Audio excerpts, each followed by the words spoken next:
সুপ্রিয় বন্ধুরা, আজকে আপনাদের নতুন একটি বিষয়ে উপস্থাপন করছি, ডেভেলপ ডিজাইন সেন্স। আমি হোসাইন আল মামুন আপনাদের প্রত্যেককে স্বাগত জানাচ্ছি। আজকের এই ডিজাইন সেন্সকে কীভাবে ডেভেলপ করবেন সেটার ক্ষেত্রে আমি কাজ করতে গিয়ে আমার যে বিষয়গুলো আমি চিন্তা করি সেই চিন্তাগুলো আপনাদের সাথে শেয়ার করতে চাচ্ছি। আপনারা স্ক্রিনে একটা ডিজাইন দেখতে পাচ্ছেন। এখানে এলইডিপি কোর্সে সফলদের মুখোমুখি, আজকের অতিথি Rahima Siddika, web developer.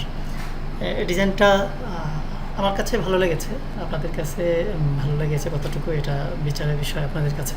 But আমি এই ডিজাইনটাকে ফুটানোর জন্যে যে বিষয়গুলো নিয়ে চিন্তা করেছি এবং ডিজাইনটা করেছি এটা আপনাদের সাথে একটু শেয়ার করতে যাচ্ছি। প্রথমে যখন এই ডিজাইনটা আমাকে করতে দিয়েছিল আমার ক্লায়েন্ট, তখন সে আমাকে যে জিনিসগুলো দিয়েছিল সেটা হচ্ছে গিয়ে আপনারা স্ক্রিনে দেখতে পাচ্ছেন, ব্যানার সাইজটা কতটুকু হবে, তারপর হচ্ছে গিয়ে কন্টেন্টটা কি, এলইডিপি কোর্সের সফলদের মুখোমুখি, আজকের অতিথি Rahima Siddika, web developer.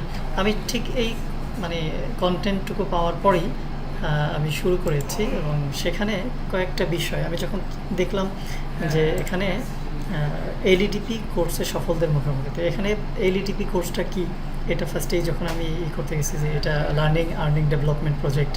Learning earning development প্রজেক্টের যারা আছে এদেরকে দিয়ে মূল কাজটা হচ্ছে কি ফ্রিল্যান্সিং করানো। তো ফ্রিল্যান্সিং করানো এটা ওয়ার্ল্ড ওয়াইড একটা বিষয় এবং এটার বিষয়টা হচ্ছে গিয়ে পুরো নেটওয়ার্কিংয়ের একটা বিষয়। সেক্ষেত্রে আমি কিন্তু একটা ব্যাকগ্রাউন্ড আপনারা দেখতে পাচ্ছেন, ফটোশপে যে ব্যাকগ্রাউন্ডটা করেছি এই ব্যাকগ্রাউন্ডের পেছনে আমি একটা নেটওয়ার্কের, পুরো ওয়ার্ল্ড ওয়াইড নেটওয়ার্কের একটা সিম্বল দিয়েছি। এগুলো ইজিলি খুঁজে পাওয়া যায় ওয়েব থেকে। ওয়েবে গেলে আপনি দেখবেন আমি ওয়েবে জাস্ট ডিজিটাল ব্যাকগ্রাউন্ড নামে সার্চ দিয়েছি, সার্চ দেওয়ার পরে অনেকগুলো আসছে। এগুলো থেকে আমি দুইটাকে বাছাই করে নিয়েছি। এটা হচ্ছে কি আমার একটা ব্যাকগ্রাউন্ড নিয়েছি, আর আরেকটা ব্যাকগ্রাউন্ড যেটা সেটা হলো এই যে ওয়েবের মতো, এটাও ডিজিটাল একটা ফরমেশন, সেই কারণে আমি দুইটা ব্যাকগ্রাউন্ড এখান থেকে নিয়ে নিছি। তো দেখেন যে এখানে দুটো ব্যাকগ্রাউন্ডকেই আমি সেট করেছি, ফটোশপের মাধ্যমে আমি এটাকে সেট করেছি। দেন হচ্ছে গিয়ে আমাদের এখানের যে বিষয়টা, এটা একটা ব্যাকগ্রাউন্ড। তারপর হচ্ছে গিয়ে আমাদের এলইডিপি কোর্সের সফলদের, এলইডিপি কোর্সের সফলদের আমি জাস্ট এমনি লিখে দিতে পারতাম, কিন্তু আমি এখানে একটা ব্যাকে একটা ডিজাইন সেট করছি। মূলত ওই ডিজাইনটা আমার ব্যানারটাকে অনেক ফুটায় তুলছে। এই ডিজাইনটার কনসেপ্টটা কেন, এই কেনটা এখানে দেখেন, একটা এই টোটালটাই কিন্তু উপর থেকে ফ্ল্যাগের মতো করে নামছে, উপর থেকে পতাকার মতো করে নেমে এবং কালারফুল। এটা দিয়ে আমি সফলদের চিহ্ন বুঝাইছি, যে এখানে একদম ফ্ল্যাগে উঠছে তারা এবং অনেক কালারফুল, হচ্ছে কি অনেক সফলদের খুব মজার যে সিম্বলটা, এটা আমি কালার দিয়ে, অনেকগুলো কালার দিয়ে এখানে বুঝাইছি। এরপর হচ্ছে কি প্রত্যেকটা ইন্ডিকেট করা আছে নিচে, তাহলে নিচে হচ্ছে কি যে মুখোমুখি, মুখোমুখি বোঝানোর জন্য যে জিনিসটা সেটা হচ্ছে গিয়ে সফলদের মুখোমুখি। এই কারণে কিন্তু সবাইকে এখানে দিয়েছে, সবাইকে ইন্ডিকেট করছে নিচের দিকে, তাহলে সেটা কি সফলদের মুখোমুখিটা এখানে। আচ্ছা, এই বিষয়টা গেল। এরপর হচ্ছে কি আমি রাইট সাইডে যে পুরো একটা বিষয়কে আলাদা করে নিয়ে আসছি, সেটা হচ্ছে গিয়ে আজকের অতিথিটা যে তাকে আমি এখানে একটা গোল ইসের মাঝে নিয়ে আসছি। তো এখানে যদি গোল না দিতাম, 4 কোণা দিতে পারতাম, 3 কোণা দিতে পারতাম, অথবা ডাইরেক্ট ছবিতে দিতে পারতাম, কিন্তু একটা গোল ফরম্যাট দিয়ে আসার কারণে যে উপরে থেকে নিচ পর্যন্ত আমার একটা টোটাল অ্যালাইনমেন্ট সেট করা আছে। মিডল অ্যালাইনমেন্টে পুরো জিনিসটা আমি সেট করেছি, যার কারণে গোল জিনিসটা আমার কাছে মনে হয়েছে এখানে অনেক সুন্দর হয়েছে। আবার এই ছবিটাকে একটু ফোটানোর জন্য যেটা করেছি সেটা হচ্ছে গিয়ে একটা বর্ডার দিয়েছি, একটু শ্যাডো দিয়েছি, যাতে ছবিটা একটু হাইলাইট হয়ে আসে।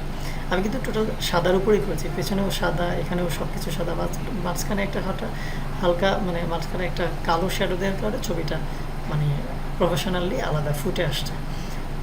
এরপরে যে জিনিসটা আজকের অতিথি, এখানেও দেখেন একটা ছোট্ট কনসেপ্ট ইউজ করেছি আমি। আজকের অতিথিটা এখানে এই পাশের হাইলাইটেড সাবজেক্ট, এখানে ছোট্ট একটা প্রজাপতি, কালারফুল একটা প্রজাপতি দিয়েছি এই কারণে যে এটাকে দিয়ে অতিথিকে আমি ওয়েলকাম করলাম।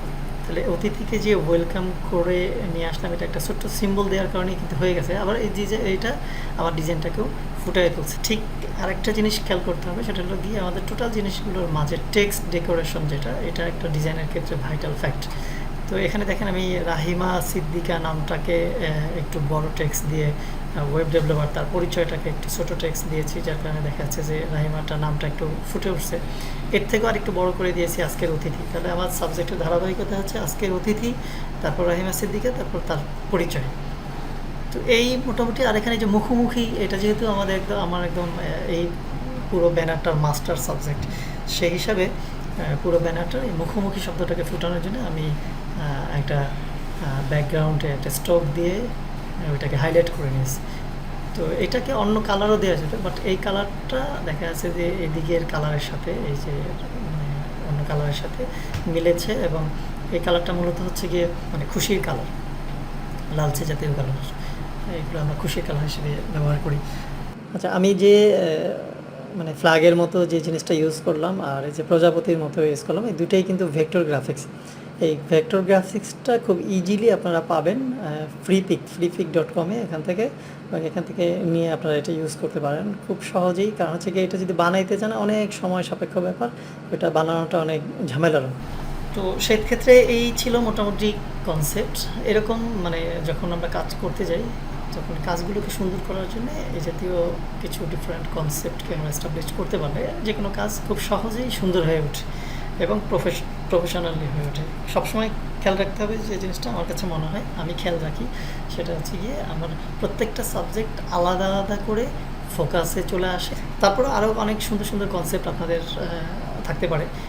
তো সেক্ষেত্রে আমি আশা করব এই ডিজাইনের ক্ষেত্রে আরও কী কনসেপ্ট হলে বেটার হতে পারে, সেই কনসেপ্টটা আপনারা কমেন্টে লিখবেন।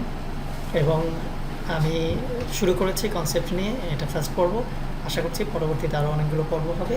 আপনারা এই চ্যানেলটিকেও সাবস্ক্রাইব করে রাখবেন, তাহলে সব পর্বগুলোর সাথে আপনাদের পরিচয় ঘটবে এবং আশা করি আপনারা এর থেকে উপকার পাবেন। সবাইকে ধন্যবাদ জানিয়ে শেষ করছি। আসসালামু আলাইকুম।